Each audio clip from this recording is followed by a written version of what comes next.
වන්දනේ මේ වැව දැනට අපි කියන්නේ MD එක. එතකොට මේ වැව ඇවිල්ලා මාදුරු වැවේ පළවෙනි ශාඛාව. මේක දාලා තියෙන්නේ දකුණු යුර සංවර්ධනය සඳහා හදපු වැව. ජනාධිපති ප්‍රේමදාස මහත්තයා ඉන්න කාලේ තමයි මේ වැව හැදුවේ. එතකොට ඒ හදලා මේ වෙනකන් මේ වැවෙන් කිසිම ප්‍රයෝජනයක් අපි තාම අරගෙන නැහැ. හැබැයි මේකෙන් දැනට ප්‍රයෝජන ගන්නවා මුස්ලිම් දෙමළ ජනතාව. මේකේ මඩ හොරව තියෙනවා. මේක අරපුවාම මාදුරුවේ ඇලට වැටෙනවා. මාදුරුවේ ඇල දිගේ ගියාම මඩ කලපොට යනකම් ඒ වතුර පාර මිනිස්සු අමුණු ගහලා එහෙන් ගන්නවා. අපේ මිනිස්සුන්ට තාම මේකේ ප්‍රයෝජනයක් නැහැ. ඉතින් මේකේ අපි 2010 ඉඳලා පදිංචිලා ඉන්නවා. පදිංචිලා අපි වගා කරගෙන මේක ඉන්නවා ලොකුවට වගා කරලා අපි රටට සම්පතක් දෙනවා.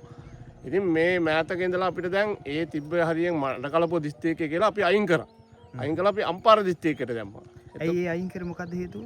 අපි හේතුව ඒගොල්ලොන්ට මේ හරක් දාන්න ඕනලු දෙමළ ජනතාවට.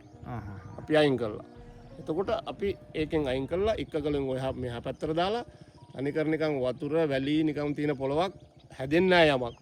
වී වගාවක් විතරයි. හැබැයි අපි හිටපු කොටසේ සියලුම දේ වගා කරන්න පුළුවන්. ඒක වී වගා කරන්න පුළුවන්. එතකොට එළවලු ಜಾති, කවුපි, මුං ඇට, ඉරුංගු, බඩ ඉරුංගු සියලුම දේ අපි වගා කරා. මේක පවුල් අපේ වෙනකොට අපේ සමිතියට පවුල් 610ක්. දැන් මේ මිනිස්සු අතෑරලා මේ මිනිස්සුන් දැන් මේ වගාව එපා වෙලා මේ මිනිස්සු අයින් කරලා දිනවා. ඉතින් අපෙන් කිසිම හිරිහැරයක් වෙලා නැහැ රජයටවත් මිනිසුන්ලවත්. හැබැයි දැනට මේක හිරිහැර වෙනවා. දෙමළ ජනතාවගේ හරක් දාලා තිනවා, කැලේ විනාශ කරලා තිනවා. එතකොට ඒගොල්ලොන්ට මේකේ කොහොමද දීලා තින්නේ කියලා අපි තාම දන්නේ නැහැ. ඊට අමතරව මහා පරිමාණයේ වැලිතොටවල් දීලා තිනවා. ඒ වැලිතොටවල් දීලා මේවා සම්පූර්ණ හාරලා ගස් පෙල්ලලා වැලිතොටවල් ගෙනියනවා. මේ දවස්වල දැන් නතර කරලා තිනවා වැලිතියක් අඩු නිසා. ඉතින් මේක මේ අපි කියන්නේ මේක සංවර්ධනය කරලා කවදා හරි අපිට මේක දුන්නත් අපිට එකයි අපිට නුදුන්නත් කමන්නේ නීති අනුකූල අපිට දෙන්න පුළුවන් නම් දෙන්න අපිට එතකම් මේක වගා කරන්න දෙන්න. දැන් මේ අපි ඉන්නේ මේ ජලාශය මාදුරුව ජලාශයනේ. මාදුරුව ජලාශය. මාදුරුව ජලාශයේ අත්තකේ අපි ඉන්නේ. එතකොට MD එක කියලා කියන්නේ. එතකොට මේකේ ජලය මඩ කලපුව ප්‍රදේශයට ගිහිල්ලා එහි ඉන්න දෙමළ ජනතාවට ලැබෙනවා. ඒගොල්ලන්ට අවශ්‍ය වෙලාවට මේකේ වාන්දුරට විවෘත වෙනවා. අවශ්‍ය ජලය ඒගොල්ලන්ට ලැබෙනවා. එතකොට මේක සංවර්ධනය කරන්න පටන් ගන්න කොච්චර කාලයක් වෙනවද දැන්ට? දැන් සංවර්ධනය කරන්න පටන් ගන්න නම් අවුරුදු 30කට විතර කලින්නේ. ඊට පස්සේ දැන් මෛත්‍රීපාල සිරිසේන මහත්තයා කාලේ සංවර්ධනය කරා අවුරුද්දක් විතර වගේ තනින් තනින් කොන්ක්‍රීට් කරා, තනින් තනින් ඇලවල කැපුවා, තනින් තනින් යන අල වාන්දරවල් වැව් බඳින්න හදන්න ඔක්කොම හරි ගස්සලා දිනවා. එතනින් පස්සේ ආයෙ නතර කරලා දිනවා. දැන් කිසිම වැඩක් වෙන්නේ නැහැ, මොකුත් වෙන්නේ නැහැ.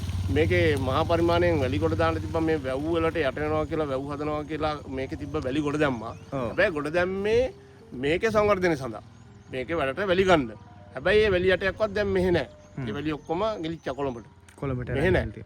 එතකොට දැන් මේ මඩකලුව ප්‍රදේශයේ දිවුලපතානාදී සිංහල ජනතාව ජීවත් වෙලා හිටියනේ. ඔව්. එතකොට ඒ ජනතාවට මේ මාදුරුවේ මේ MD කියන මේ වැවෙන් මුකුත් ප්‍රතිලාභයක් ලැබෙන්නේ නැද්ද? කිසිම මේ වෙනකන් කිසිම කෙනෙකුට ප්‍රතිලාභයක් මේකේ ලැබිලා නැහැ. ඒකට හේතුව මේ සංවර්ධනය නැති නිසා. සංවර්ධනය ඒක අවුරුදු 30ක් තිස්සේ තාම ඇල කපනවා. තාම ඇල කපනවා අවුරුදු 30ක් වෙනවා. අපි එහෙනම් ඉස්සරහට ගිහිල්ලා බලමු. තව අපිට වැලිමං කඩවල් ටික බලන්න පුළුවන් නට මේ බලන්න පුළුවන් මේක සංවර්ධනය කරපු හරිය බලන්න පුළුවන්. ඔව් හොඳයි. අපි එහෙනම් ඒ ටිකත් එක්ක කතා කරමු. එහෙමයි.